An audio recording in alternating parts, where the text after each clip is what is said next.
Hadirin ma'asyiral muslimin jamaah salat duhur sekalian rahimakumullah. Hari ini kita berada di bulan kelahiran Rasulullah sallallahu alaihi wasallam. Teladan kita, model kita yang mengajarkan kepada kita seluruh kebaikan-kebaikan hidup lintas sektor kehidupan, di berbagai sektor kehidupan, yang ajaran beliau ini lintas zaman, lintas provinsi, lintas negara, selalu up to date sesuai dengan kebutuhan kita. Maka ma'asyiral muslimin jamaah sekalian rahimakumullah, tidak ada nilai-nilai kebaikan yang kita sudah kenal sejak dulu, baru kenal sejak sekarang, baik yang baru kita ketahui atau yang sudah lama kita ketahui, nilai kebaikan apapun itu pasti sesuai dengan nilai-nilai Islam. Maka pada kesempatan yang penuh barokah ba'da duhur ini, ya, saya ingin menasehati diri saya pribadi dan kita semua dengan mengambil satu contoh konsep manajemen budaya perusahaan yang booming, banyak diterapkan, seolah-olah perusahaan itu kalau nggak menerapkan ini nggak keren. Sudah lama sih Pak, sudah beberapa tahun ini booming dan diterapkan, digaungkan di mana-mana, ditrainingkan di mana-mana, yang kita kenal dengan Kaizen.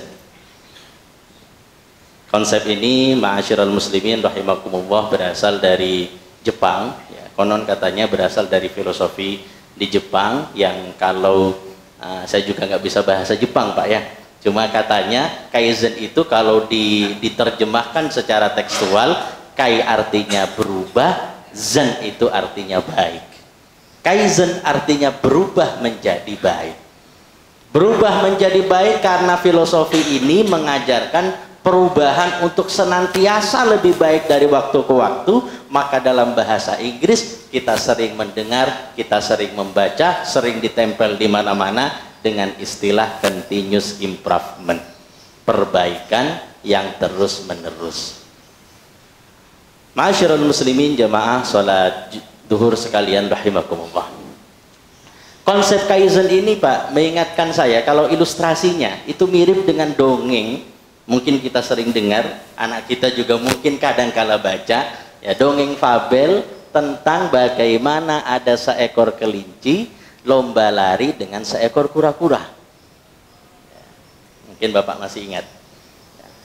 Kelinci ini sombong, dia bisa lompat jauh, berjalannya cepat. Secara logika yang menang kelinci. Ternyata dalam dongeng ini dikatakan akhirnya yang tiba di garis finish pertama justru kura-kura. Karena kelinci ini setelah beberapa meter berlari, lompat sana lompat sini, dia merasa jauh lebih di depan kura-kura. Akhirnya dia tidur-tiduran, makan dulu, ketiduran begitu. Sementara kura-kura ini melangkah selangkah, seolah-olah sampainya sulit dan lama, tapi dia terus melangkah, terus ke depan, terus maju. Akhirnya karena kelincinya tadi ketiduran, kura-kuranya terus melangkah dan memasuki garis finish lebih pertama. Ini Kaizen ma'asyiral muslim. Saya bicara Kaizennya dulu Pak, sebelum berbicara tentang bagaimana nilai-nilai yang sudah 15 abad yang lalu diajarkan Rasulullah.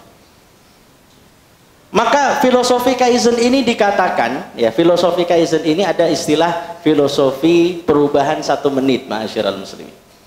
Kita kadang punya keinginan berubah dalam konteks ibadah, berubah dalam konteks profesionalisasi kerja, berubah dalam konteks pengetahuan. Kadang perubahan-perubahan yang kita harapkan ini terlalu besar, daki, sulit untuk dilakukan. Di Kaizen ini dikatakan kalau berubah gak usah muluk-muluk. Kita ingin berubah dalam hal apa, lakukan itu setiap hari seminimal 1 menit. Ada prinsip yang dikatakan 1 menit. Bapak belum pernah baca Quran misalnya, bukan belum pernah Pak, mohon maaf, maksudnya belum rutin baca Qurannya, ingin berusaha merutinkan baca Quran. Kalau ikut prinsipnya Kaizen, setidaknya 1 menit setiap hari baca Quran. Tapi 1 menit itu berapa baris Pak ya? Kalau kita tidak terbiasa baca buku, ingin mulai baca buku, membiasakan diri membaca, 1 menit saja kita mulai. Bisa 1 menit setiap hari, Senin 1 menit, Selasa 1 menit, Rabu 1 menit, maka perubahan itu akan terjadi. Perubahan tidak akan terjadi dengan baca buku selama 1 hari penuh, tapi dimulai dari aktivitas yang kita paksakan, kita programkan, kita biasakan, walaupun itu 1 menit. Nah, maka ma'asyiral muslimin, jamaah salat zuhur sekalian rahimakumullah. Perubahan-perubahan yang terus-menerus seperti ini, budaya yang terus digaung-gaungkan, ya, bagaimana terus meningkatkan mutu, ada perubahan, walaupun itu incremental, tidak drastis, sebenarnya sudah sejak 15 abad yang lalu secara lengkap, secara praktis diajarkan oleh Rasulullah Shallallahu Alaihi Wasallam. Makanya kalau kita mencari model, mulai dari model apapun Pak, model ekonomi, model politik, bahkan model manajemen perusahaan, itu tidak ada yang mengalahkan model yang diajarkan teladan kita Rasulullah Sallallahu Alaihi Wasallam. Saya ingin menukil 2 hadis saja yang secara komprehensif sebenarnya mengajarkan kita yang prinsip-prinsipnya mirip dengan Kaizen ini, bahkan lebih lengkap, lebih praktis, dan semestinya sudah lebih biasa kita terapkan.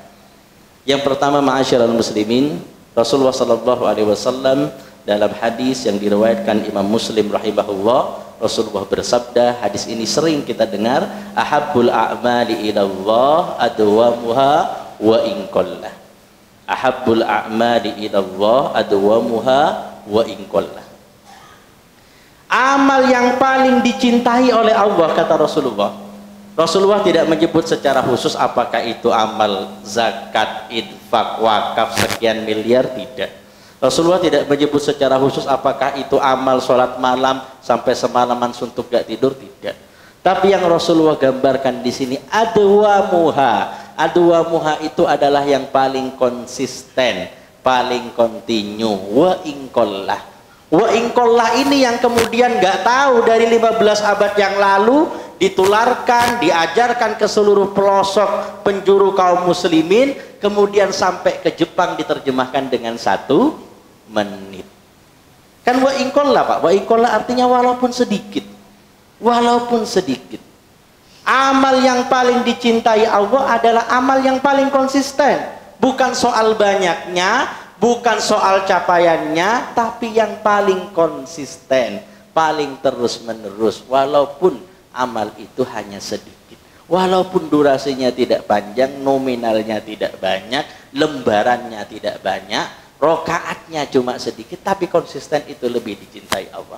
Karena manusia itu kalau berubah, menghendaki perubahannya terlalu besar, saya ingin puasa, mulai besok saya mau puasa Daud, padahal sebelumnya nggak pernah puasa sunnah, ma'asyiral muslimin. Kira-kira bisa dilakukan? Wah, itu godaannya beratnya minta ampun Pak.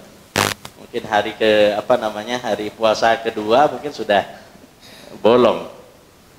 Tapi kalau kita ingin berangkat gak pernah puasa sunnah, berangkat ingin puasa, mulai dulu dari Ayyamul Bid, misalkan 3 hari saja sebulan. Bulan pertama, bulan kedua Ayyamul Bid bagus, tingkatkan ke Senin Kamis dan seterusnya. Perubahan ini yang lebih realistis dan diharapkan lebih kontinu. Maka ma'asyiral muslimin sekalian rahimakumullah, maka kalau kita perhatikan Pak, kalau kita perhatikan banyak sekali hadis yang berbicara tentang hadis, ayat-ayat yang berbicara tentang balasan-balasan di surga, balasan-balasan di neraka, itu bukan terkait dengan capaian amal saja, tapi terkait dengan kebiasaan. Artinya kita ini dituntut untuk biasa, bukan hanya sekedar bisa. Mas-mas mahasiswa STIP, ya, bukan hanya sekedar bisa hafal 30 juz. Tidak cukup bisa hafal, yang lebih penting adalah biasa. Kalau kita perhatikan ma'asyiral muslimin, ada hadis yang menerangkan kita nanti di surga Pak, kita semua insya Allah akan kumpul di surga. Kita nanti di surga, lantai kita itu, kita masuk surga nanti, kita akan diajak oleh malaikat untuk masuk lift, yang liftnya ini akan ngajak kita, menempatkan kita di kamar surga itu, semakin lama semakin tinggi, naik terus ke atas. Dari mana naik ke atasnya, berapa tingkat, berapa lantai, naiknya ini sesuai dengan bacaan Quran kita. Dan kalau kita perhatikan, Bagaimana Rasulullah menggambarkan bacaan Quran kita itu berhubungan dengan tingkatan kita di surga? Rasulullah menggunakan kata fi'il mudhari. Kama kunta turattilu fid dunya. Fi'il mudhari itu present tense. Present tense itu artinya kebiasaan. Kita akan naik di surga nanti semakin tinggi derajatnya sebagaimana kita biasa baca Quran di dunia. Terbiasa. Bukan pernah satu malam gak tidur baca Quran, pernah hafal 30 juz sama tafsirnya sekian imam sekaligus, tapi setelah itu tidak pernah baca Quran lagi. Tidak dihitung, Mbak. Kama kunta turattilu fid dunya. Mungkin tidak hafal Quran, tapi tilawahnya, kebiasaan interaksi dengan baca Qurannya setiap harinya itu lebih rutin dan lebih lama daripada yang baca Quran. Bisa-bisa derajat surganya lebih tinggi. Maka ma'asyiral muslimin sekalian rahimakumullah, Rasulullah juga menyampaikan dalam hadis bahwa pembiasaan ini, habituasi ini walaupun itu kecil dan tidak besar, tapi akan mendatangkan surplus pahala, Pak. Kalau panjenengan terbiasa sholat malam, walaupun sholat malamnya injury time, sama dengan saya, Pak, mepet-mepet subuh baru sholat malam, ya Pak ya, 3 rakaat, tapi dijaga terus setiap malam 3 rakaat, atau 5 rakaat, 15 menit sebelum subuh misalnya, dijaga terus. Bapak kemudian suatu saat perjalanan jauh, nunggu pesawat sebelum subuh sudah di bandara, tidak bisa sholat malam, tetap dapat pahala sholat malam. Bapak suatu saat naudzubillah sakit, masuk ICU, dirawat di rumah sakit 3 bulan, tidak sholat jamaah, tidak sholat malam, tetap dapat pahala sholat jamaah, tetap dapat pahala sholat malam, karena Bapak punya kebiasaan sholat malam.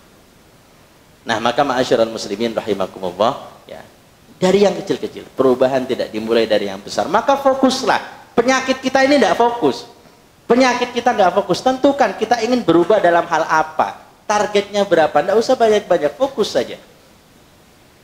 Yang kedua, ma'asyiral muslimin, Rasulullah SAW menyampaikan di hadis Imam Ahmad dan Imam Tirmidzi, hadis yang juga sering kita hafal, ittaqillah, kata Rasulullah, takutlah kamu kepada Allah, haitsuma kuntah, dimanapun kamu berada. Ittaqillah haitsuma kunta, takutlah kamu kepada Allah dimanapun kamu berada. Wa atbi'il hasanata wa atbi'is sayyi'atal hasanata tambuha. Nah, iringilah keburukan yang kamu kerjakan dengan kebaikan, yang itu akan menghapuskan keburukan itu. Wa khaliqin nas bi khuluqin hasan, dan bergaulilah manusia dengan akhlak yang baik. Di sini ini juga prinsip kaizen, ma'asyiral muslimin, 15 abad yang lalu, dan sangat praktis sekali Rasulullah mengajarkan kepada kita. Apa? Yang pertama, ya, takwa kepada Allah, proses menjadi baik, ingin berubah diri menjadi baik, itu tadi selain dimulai dari yang kecil-kecil, dibiasakan, pembiasaan ini akan menjadi habit dan akan menjadi karakter. Teori manajemen begitu banyak mengulas tentang bagaimana inovasi dilakukan dalam perusahaan. Kantor Bapak ingin melakukan inovasi ini Pak nggak akan bertahan lama kalau hanya di level kegiatan, kalau hanya di level proses saja. Tapi dalam teori banyak dikatakan inovasi ini akan bertahan lama kalau sudah sampai di level mindset. Mindset itu apa? Pola pikir. Pola pikir itu tandanya apa? Haitsuma kunta, takwa kepada Allah, dimanapun kita ingat Allah, dimanapun kita merasa diawasi oleh Allah. Ini mindset. Dimanapun kita kemudian rasanya gak baca Quran dalam sehari ada yang hilang, rasanya gak tahajud itu gimana gitu Pak, berangkat kantor itu ada yang kurang. Ini mindset, ma'asyiral muslimin. Kalau perubahan sudah bisa menjadi mindset, maka akan everlasting, akan jangka panjang. Yang kedua, kita boleh salah, kebiasaan boleh lupa tidak dikerjakan, kita boleh berbuat dosa karena kita manusia. Kita punya syahwat, kita diuji dengan setan-setan di sekeliling kita. Maka saat kita berbuat dosa, apa kata Rasulullah? Tebus itu dengan kebaikan. Karena hal tertentu, sholat duhur kita terlambat, sholat duhurnya baru jam 2, mepet-mepet asar Pak. Nggak cukup sekedar istighfar, tebus dengan kebaikan. Ganti dengan sholat sunnah. Ganti dengan istighfar sekian kali, tebus dengan kebaikan. Di perusahaan juga sama, di kantor juga sama. Salah tidak dilarang dalam Kaizen, tidak kesalahan itu bukan hal yang betul-betul tidak boleh, tapi yang paling penting adalah bagaimana cara memperbaikinya. Dan cara memperbaiki yang terbaik, wa'atbi'is sayyi'ata alhasanata tamhuha. Begitu kita salah, begitu kita lupa, begitu kita lalai, segera tebus, pikirkan kebaikan apa yang saya lakukan sebagai ganti dari kesalahan saya. Maka itu adalah prinsip Kaizen terbaik yang diajarkan Rasulullah. Wa khaliqin nas bi khuluqin hasanin. Pergaulilah manusia dengan baik, kebaikan itu menular. Gak cukup kita baik di kantor, kebaikan di kantor itu akan kita tularkan juga dengan akhlak kita. Di kantor senyum ketemu klien, tapi di rumah tidak senyum ketemu istri, tidak senyum ketemu tetangga. Semua kita harus baik. Ya. Senyum itu akan menular, sedekah itu akan menular, berbuat baik kepada orang akan menular. Karena seperti itulah kebaikan akan terus berlanjut, akan menghasilkan efek yang sangat besar sekali dan akan menular kepada orang-orang di sekeliling kita. Maka ma'asyiral muslimin, tidak perlu jauh-jauh, kita punya model terbaik. Ayo Pak, kita peringati Maulid Nabi tahun ini dengan lebih kenal lagi Rasulullah. Coba baca hadis-hadis Rasulullah, kita renungkan hadis-hadis itu, kita pelajari sirah beliau, maka kita akan menemukan tidak ada model terbaik, tidak ada konsep terbaik kecuali yang diajarkan oleh Rasulullah sallallahu alaihi wasallam. Adanallahu wa iyyakum ajma'in. Subhanakallahumma wa bihamdika asyhadu an la ilaha illa anta astaghfiruka wa atubu ilaik. Mohon maaf atas segala kesalahan. Assalamualaikum warahmatullahi wabarakatuh.